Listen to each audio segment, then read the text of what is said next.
I didn't actually know what I was getting myself into, to be honest. I walked in just expecting to be a spectator, but not necessarily being right there in the thick of it. I came in with a fair bit of ignorance, so it was very enlightening just to see different perspectives that board members brought for consideration.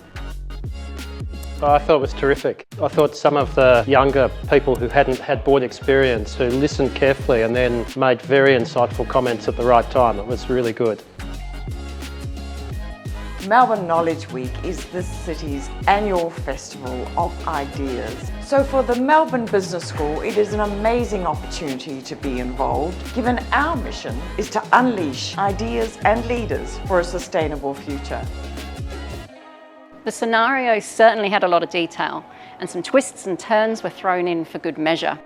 Our fictitious board worked for a fictitious company called Roll With It, and in the early stages of the simulation, the board had been asked to respond to some information that the company had received, which called the actions and reputation of their main competitor into question.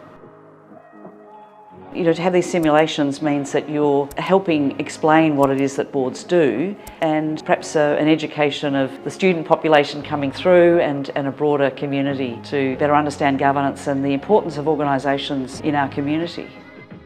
It's a situation that I've seen a couple of times in my corporate life, and I thought it was very realistic, both in terms of the simulation and the board dynamics. We had over 200 people join us on the night, about 50 who physically came to Carlton and sat around our fictitious boardroom tables, and another 170 or so who tuned into the live stream.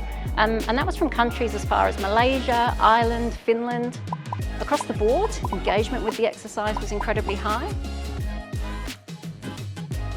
We always go away having realised something that we didn't know from the interaction, as a couple of the people said in the room. When you've got diversity around the table in any board context, you're always learning. I imagine most board experiences wouldn't be quite as entertaining or as jovial, but probably just as thought-provoking.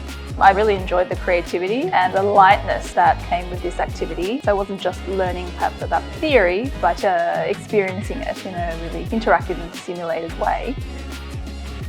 It seemed very, very interesting just having those conversations, and then also kind of toying between different ideas that were on a more cerebral level, and a lot of these kind of ethical issues as well, being able to kind of discuss these issues with other people and seeing different perspectives.